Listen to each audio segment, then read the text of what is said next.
Let's see this question. Question is, state Kepler's third law of planetary motion. What is the time period in days of a planet at a distance 4 times that of Earth from the Sun? ठीक है, ये हमसे पूछ।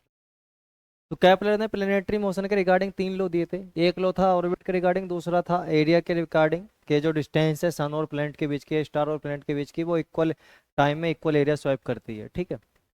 और third law दिया था time period के regarding. इसके अकॉर्डिंग थर्ड लॉ जो डिफाइन होता है, पहले वाले लॉ को हम यहाँ पर लिख रहे हैं। इसके अकॉर्डिंग टाइम पीरियड का स्क्वायर, टाइम पीरियड क्या होता है, जिसमें कोई प्लेनेट या सैटेलाइट किसी स्टार के अराउंड या प्लेनेट के अराउंड जितने टाइम में एक रिवोल्यूशन कंप्लीट करती है उसी को बोलते हैं उसका टाइम पीरियड। तो टाइम पीरियड उसने डिफाइन किया था केपलर के थर्ड लॉ ने कि टाइम पीरियड का स्क्वायर डायरेक्टली प्रोपोर्शनल होता है सेमी मेजर एक्सिस के क्यूब के। अब ये सेमी मेजर एक्सिस क्या होता है?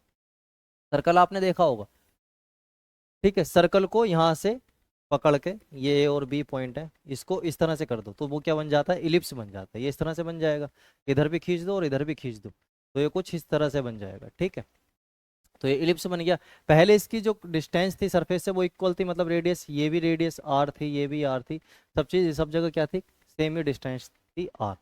अब क्या है कि यहाँ ये वाली जो डिस्टेंस है, ये जो एक्सिस है ये बड़ी हो गई, ये जो एक्स हम बोलते हैं जिसको एक्स, ये बड़ी हो गई और ये छोटी हो गई। ठीक है, तो इसको बोलते हैं माइनर एक्सिस और बड़ी वाली को बोलते हैं मेजर एक्सिस। और इसकी हाफ को बोला जाता है ए और इसके हाफ को बोला जाता है बी। ये अपना एलिप्स है। तो क्योंकि ये बड़ी वाली मेजर एक्सिस का हाफ है ए, तो इसको बोला जाता है सेमी मेजर एक्सिस, मतलब मेजर का हाफ सेमी, तो सेमी मेजर एक्सिस के क्यूब के। और इसको बोला जाता है सेमी माइनर एक्सिस। ठीक है, अब इसके दो पॉइंट होते हैं F1 और F2, जिनको बोला जाता है फोसी, FOCI, इनको बोला जाता है फोसी, F1 और F2। तो जब कोई प्लेनेट P रिवॉल्व करता है और इलिप्टिकल ऑर्बिट में, तो जो उसका स्टार है वो किसी एक फोसी पर प्लेस्ड होता है, या तो वो F1 पर प्लेस्ड होगा या वो F2 पर प्लेस्ड होगा। ठीक है।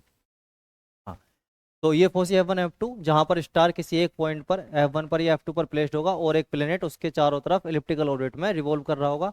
मान लो इसको रिवॉल्व करने में टाइम लगता है T, टाइम पीरियड इसका T है, एक चक्कर लगाने में इसको टाइम T लग रहा है। तो उसका इन्होंने उसे थर्ड लॉ में मेंशन किया था और बोला था कि टाइम पीरियड का स्क्वायर सेमी मेजर एक्सिस के क्यूब के डायरेक्टली क्या होता है, प्रोपोर्शनल होता है। यही है अपना third law of planetary motion. ठीक है, अब अगर मैं चेंज कर दूं, मतलब स्टार तो यही है, एक दूसरा प्लेनेट आ गया यहाँ पर, एक दूसरा प्लेनेट आ गया P2, ये P1 है। ठीक, तो अगर दो प्लेनेट आ गए तो दो टाइम पीरियड होंगे। ठीक है, और दो ही एक्सिस होंगी, एक ये वाली और एक ये वाली जो दूसरा प्लेनेट है। तो उसे हम डिनोट कर सकते हैं ऐसे, या सॉल्विंग में, प्रॉब्लम सॉल्विंग में हम इसे यूज करते हैं T1/T2 का स्क्वायर प्रोपोर्शनल टू होगा A1/A2 के, या फिर जब इस प्रोपोर्शनलिटी हटाएंगे तो कांस्टेंट आएगा T² = KA³ अब दो प्लेनेट हैं तो T1/T2 का स्क्वायर और K कैंसिल हो जाएगा, तो यहाँ से आ जाएगा A1/A2 का क्यूब।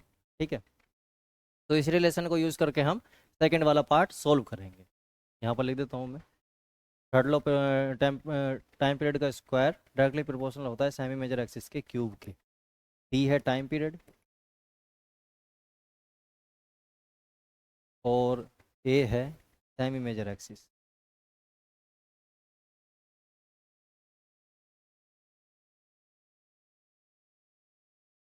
Elliptical orbit. तो कभी कभी हम इसे इससे भी क्या कर देते हैं, डिनोट करते हैं, मतलब इनको सिमिलर मान लिया जाता है, क्योंकि सर्किल को ही एक्सटेंड करके हमने ये एलिप्स बनाया, तो उसकी जो सेमी मेजर एक्सिस है वो ए, उसे हम कभी कभी रेडियस भी, सर्किल की रेडियस भी मान लेते हैं। अगर कोई प्लेनेट सर्कुलर ऑर्बिट में रिवॉल्व कर रहा है तो हम उसे अप्रोक्सीमेशन के अकॉर्डिंग ले लेते हैं उसे से। ठीक है, अब सेकंड क्वेश्चन में वो बोल रहा है what is the time period of in days of a planet. हमें टाइम पीरियड बताना है एक प्लेनेट का at a distance 4 metre, 4 times that of the earth from the sun. ठीक है, तो क्वेश्चन ये है कि यहाँ पर सन है, ये F1 फोसी और ये F2 फोसी, और एक अर्थ यहाँ पर रिवॉल्व कर रही है, ये अर्थ है और ये सन है। ठीक है, और ये इसकी सेमी मेजर एक्सिस है ए। ओके। अब उसने बोला कि एक प्लेनेट है दूसरा, एक दूसरा प्लेनेट है, इसको मान लिया मैंने पी। ठीक है। जितनी डिस्टेंस पर यहाँ पर ये है उससे 4 टाइम्स, मतलब ये जो डिस्टेंस है ये वाली, ये इसको मान लेते हैं अपन पी है तो इसको मान लेते हैं आर पी दूसरे वाले प्लेनेट की, और ये अर्थ की है तो इसको मान लेते हैं आर ई। तो यहाँ पर उसने बोला है कि जो आर पी है वो है 4 टाइम्स डिस्टेंस ऑफ अर्थ। ठीक है, यही तो बोला है उसने कि time period of a planet at a distance 4 times that of earth from the sun.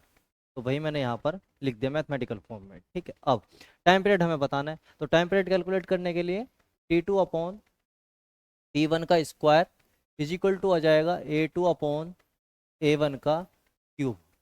तो T2/T1 का स्क्वायर इज इक्वल टू हो जाएगा A2 कितना है, अच्छा A1 मैंने इसको मान लिया अर्थ को, और A2 मान लिया प्लेनेट को। ठीक है, तो A2 प्लेनेट है 4RE/, ये RE अर्थ। ठीक है, तो आर से आर कैंसिल हो जाएगा और यहाँ पर बचेगा T2/T1 इज इक्वल टू 4 की पावर 3 पहले से है और 2 इधर ऊपर उधर जाके अपॉन में हो जाएगा।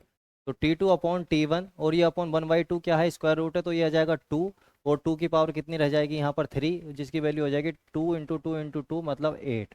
तो यहाँ से T2 आ जाएगा, T2 is equal to 8T1।